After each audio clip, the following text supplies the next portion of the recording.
มือดีใจวันที่2 ธันวานั่นส่วนผู้มาก็คือกันตอนเข้ามาใหม่ๆตบมือส่วนผู้มาก็จับไปก็เท่ายางอยู่ในบุญท่านหลวงเด้ไปเห็นบุญท่านหลวงนั่นย่างกายบักพวกปฏิวัติท่านบ่ลืมไปจับมือมันเด้เพิ่นลืมเด้บัดแล้วย่างกลับขึ้นไปจับมือข้าพเจ้าก็หัวลงที่ลงแดนแล้วก็ย้อนความมักใหญ่ไผสูงย้อนความแบ่งแยกส่วนผู้มามันแบ่งแยกมาแต่โดนเอาเมียฝรั่งบ่ฮู้จักความหักเสื้อชาติตัวเองเขาอยู่ให้เป็นกลางฝรั่งเศสมันอยู่ให้เป็นกลางแบบเดียวเขาอยู่ให้ยูเครนเป็นกลางทุกมื้อนี้พวกฝ่ายขวาฝรั่งเศสอยากให้ยูเครนเป็นกลางอยากให้รัสเซียเข้ามาคุมเห็นบ่แต่ยังใครว่ามาโกรงนี้ยังสนับสนุนยูเครนแต่ฝ่ายซ้ายกับฝ่ายขวาจัดอยู่ในฝรั่งเศสนี่อยากให้ยูเครนนี่เป็นกลางได้พี่น้องขี้ขาดตาขาวได้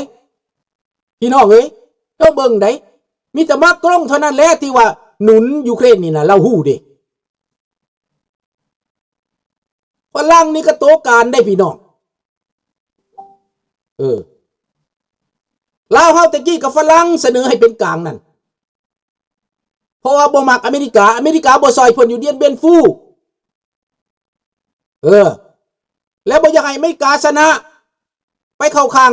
พูนคอมมิวนิสต์พูนฝรั่งก็ได้บาดมันเข้ามาโยบัดพวกคอมมิวนิสต์เข้ามามันบ่ได้ว่าได้พอมันพากันเว้าอยู่ทุกมื้อทุกวันว่าจักรพรรดิฝรั่งจักรพรรดิอเมริกามันเตะพวกด็อกเตอร์อยู่ห้องหมอเซโนน่ะไล่เมื่อน่ะสมูสมหมาพี่น้องจับผูกแขนออกมาเตะขึ้นรถข้าพเจ้าอีตนนั่นดร.เอลซนูกับดร.มาชตุกับนั่นน่ะกับพวกบักมาชตุน่ะพวกข้าพเจ้าฮู้จักกันดิข้าพเจ้าก็แล่นไปซอยเก็บเครื่องเก็บของขึ้นรถเขาก็เบิ่งยากอยู่ตอนนั้นข้าพเจ้าเฮ็ดน่ะข้าพเจ้าก็ว่าเป็นนายข้าพเจ้ายังต้องซอยขึ้นรถก่อนบัดแล้วบัดเขาเมื่อฝรั่งหนีไปแล้วนะมาสอบสวนข้าพเจ้าได้เป็นหยังเจ้าจะเฮ็ดนำฝรั่งอ้ายแล้วเบิ่งเจ้าอยู่เพิ่นว่าเจ้านี่เป็นเด็กหนุ่มที่มีอนาคตได้เป็นหยังเจ้าจังฝักใฝ่นำฝรั่งอ้าวก็เป็นนายจ้างก็ซอยเขาขึ้นรถก็เป็นของธรรมดาข้าพเจ้าว่าตั้งแต่นี้ต่อไปน้องอย่าเฮ็ดเด้อเพิ่นว่าซั่นเด้น้องจินตลาอย่าเฮ็ดใดเพิ่นว่าผู้ไทยเฮานี่ใจดีอยู่เด้นายก็เบิ่งเจ้าอยู่ได้ว่าซั่นในคราวนั้นนะเพิ่นเบิ่งเฮานี่เพราะเฮามีความรู้กว่าเขาน่ะอ่านฝรั่งก็บ่เป็นอ่านอังกฤษก็บ่เป็นอันนายหั่นนะกรมเสนาหักได้คันว่าด้านโรงหมอก็ได้มากรมเสนาหักกระทรวงผู้ใดอยู่กระทรวงผู้ใดไปทางใดก็นอนเคียงข้างกันแหละกับข้าพเจ้านี่ไว้ใจข้าพเจ้าไปหากินหาอยู่ก็ไปก็ไว้ใจกับข้าพเจ้าได้เรานะเราก็เป็นคนดีแท้แต่ว่าคนดีในระบอบนี่ได้มีหยังแล้วก็ว่าให้ฟังเบิดข้าพเจ้าบ่ตายก็สิเป็นผู้นี้แหละที่เราหักเราแพงหั่นนะพอเราก็เห็นเฮาเป็นคนดีๆคนซื่อๆนั่นน่ะมีหยังก็ปันกันกินเราหาบ่มีความรู้สำเฮาเราได้คันสิว่าประมาณจบป .6 เราก็ได้ประมาณนั้นเราหั่นน่ะSuntala when talking about Vietnam is talking over Lao. You are correct, 100%. Admire you. Hoping one day all Lao people see you point.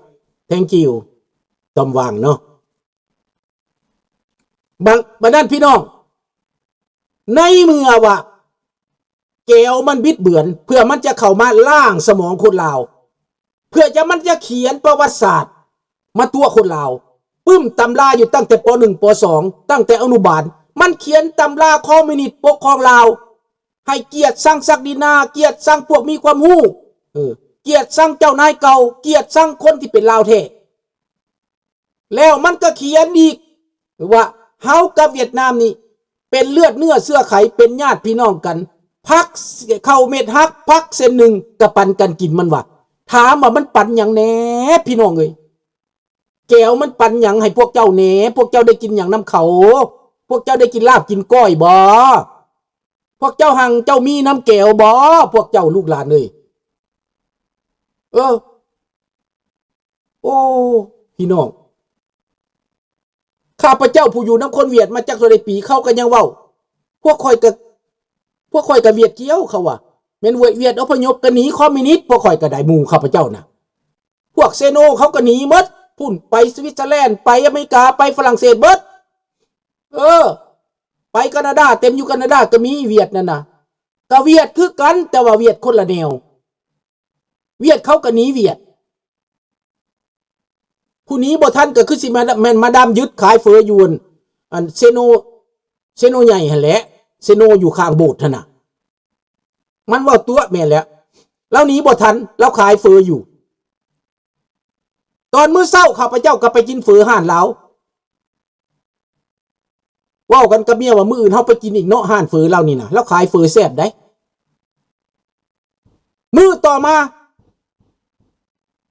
ว่าสิไปกินเฟอร์เหรอเห็นคนหุ่มอยู่เอ้าเป็นหยังเขาปาดคอเราตายแล้วเด้ว่าซั่นเขาปาดคอมาดามยึดว่าซั่นมาดามยึดนี่เราเป็นเมียฝรั่งได้แล้วหนีมาแต่ฮานอยพุ่นไหน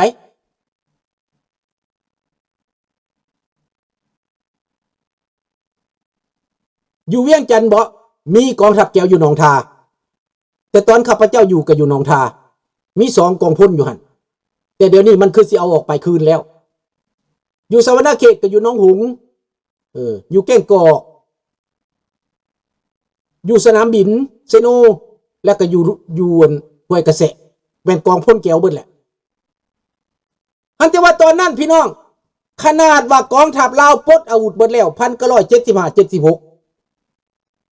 เจ้านายก็ถูกไปสัมมนาแล้วก็ผู้ใหญ่ก็หนีเบิดแล้วแต่ชาวบ้านธรรมดา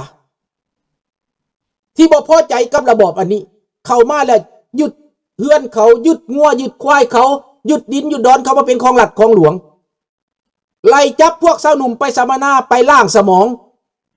แต่ละมื้อแต่ละคืนต้องไปเฮียนการเมืองมติที่1ที่2อันมติของเพิ่นก็บ่เป็นหยังคำสั่งของรัฐมนตรีต้องพากันไปเฮียนเพิ่นก็เล่าความนั่นแหละให้ด่าจักรพรรดิด่าอเมริกาแหละมีแม่เฒ่าหนึ่งเราก็นั่งไปแม่เฒ่าเจ้าด่าเบิ่งดูด่าคือพวกผู้อื่นเบิ่งดูเราก็ด่าแล้วแม่เฒ่าก็สิด่าเด้อแม่เฒ่านั้นก็สิประมาณ80แล้วเห็นหมู่ด่าจักรพรรดินี่เราก็สิด่าจักรพรรดิเรามาสิแม่จักรพรรดิอเมริกาตั้งแต่มึงอยู่กูบ่อึดบ่อยากบัดมึงหนีไปแล้วกูทุกข์กูยากเราเพิ่นว่าแม่เฒ่าก็ด่าดีเนาะเพิ่นว่าเด้ฟังกันครับหมาสี่แม่จักรพรรดิตอนมึงอยู่กูบ่อึดบ่อยากนึ่งหนีไปแล้วกูทุกข์กูยากเราเพิ่นบ่จักแน่สิว่าเพิ่นเก้อแม่เฒ่า80 ปีสิเอาโทษเราก็ได้เลยว่าสหายแม่เฒ่านี่ก็ด่าดีเนาะเพิ่นว่า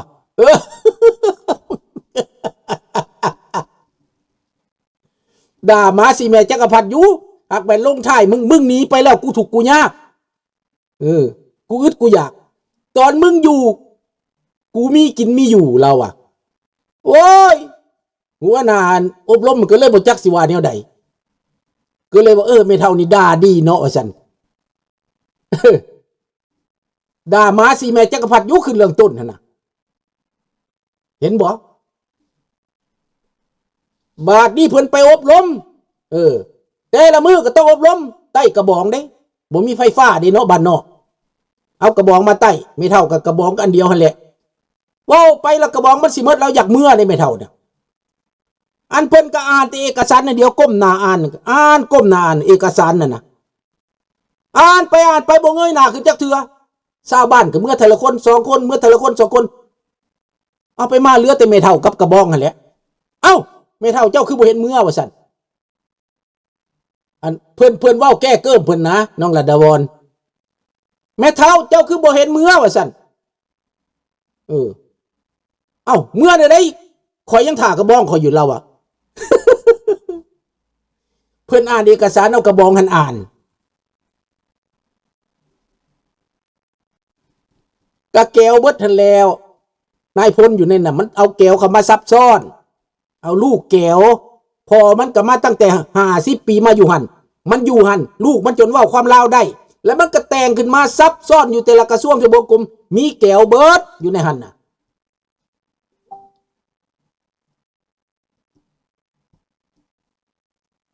สิเว้าให้พวกลูกหลานฟังลุงนี่นะหูจักความจริงเบิร์ดเพราะว่าตอนมันเข้ามาลุงอายุ20 กว่าปีเห็นตัวจริงเห็นกับหูดูกับตาลุงก็อยู่กำแผนกภายนอกอยู่ห้องหมอด้านลบเลข 9เนาะพวกนี้มันเข้ามามันก็แบ่งเป็น3 ฝ่ายหนึ่งไอ้น้องเก่าก็หมายว่าพวกที่ว่าเข้าน้ำฝ่ายปฏิวัติลุงนี่อยู่พวกไอ้น้องเก่าเพราะลุงบ่มีบัญชีนำพวกใหม่พวกเก่าของพวกแต่ก่อนบ่มีบัญชีใหม่มันสังกัดใหม่มันบอกเป็นไอ้น้องเก่าเบิกเครื่องกระต่างได้เบิกเครื่องปฏิวัติมันโลดลุงนี่นะมันสิเอาลุงไปใส่ว่าซั่นไปบาดนี้พวกไอ้น้องใหม่นี่เป็นพวกมาแต่ภาค3พวกนายหมอภาค3นายหมอทหารภาค3นายหมอห้องหมอทหารภาค3หรือห้องหมอใดก็อย่าให้ห้องไอ้น้องใหม่ห้องหมอเซโนที่เป็นทหารเป็นหมอฝรั่งก็เป็นไอ้น้องใหม่เบิดมันจำแนกแล้วหั่นน่ะคำว่าใหม่กับเก่าเป็นแนวใดใหม่คำว่าเจ้าเริ่มต้นจากศูนย์เก่าหมายก็ว่ามีแล้วมีผลงานแล้วเป็นคนปฏิวัติเบิกเสื้อกระต่างเบิกอาหารการกินกระต่างการติดตามสิ่งซ่อมกระต่างพี่น้องคือข้าพเจ้านี่มันสิเอาเป็นผู้นำมันสิสร้างให้เป็นผู้นำมันก็ติดตามอย่างใกล้ชิดเบิ่งอย่างใกล้ชิดปล่อยเจ้าเฮ็ดเวียก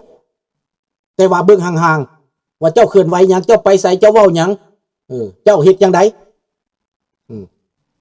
มันเบิ่งกะว่ามันบ่มีปัญหาหยังแล้วมันก็บอกว่าจะส่งไปเฮียนเห็นบ่จะส่งไปเฮียนโซเวียต6 ปีข้าพเจ้านี่นะแต่ว่าในระยะที่เฮาอยู่นั้น76เริ่มมีการบ่ดีใจ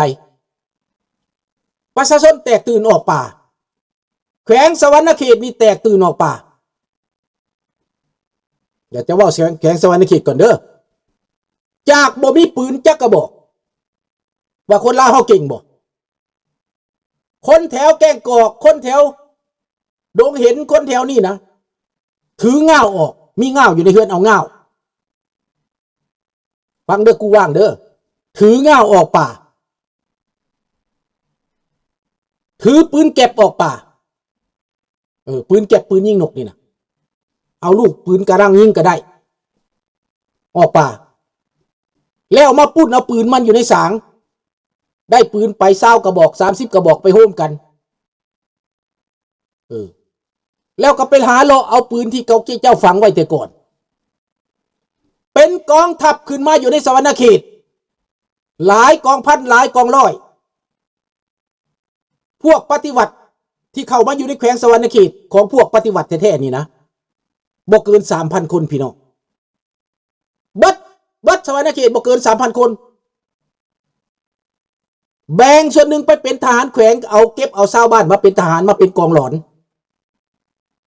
ผสมกับคนซ้ำเหนือผสมกับคนปฏิวัติคนเสปวนเมืองพีนเก็บมาเป็นทหาร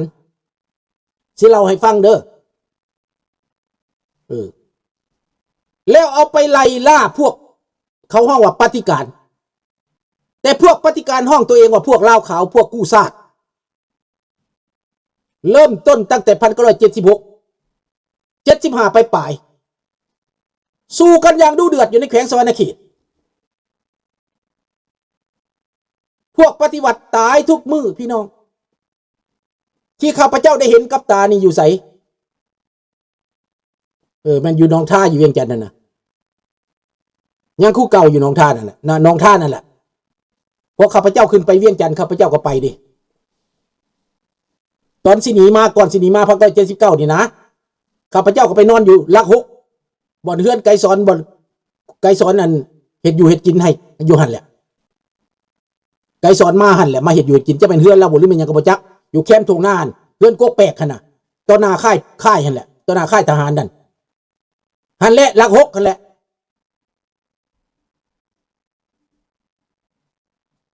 เห็นบ่ ก่อนข้าพเจ้า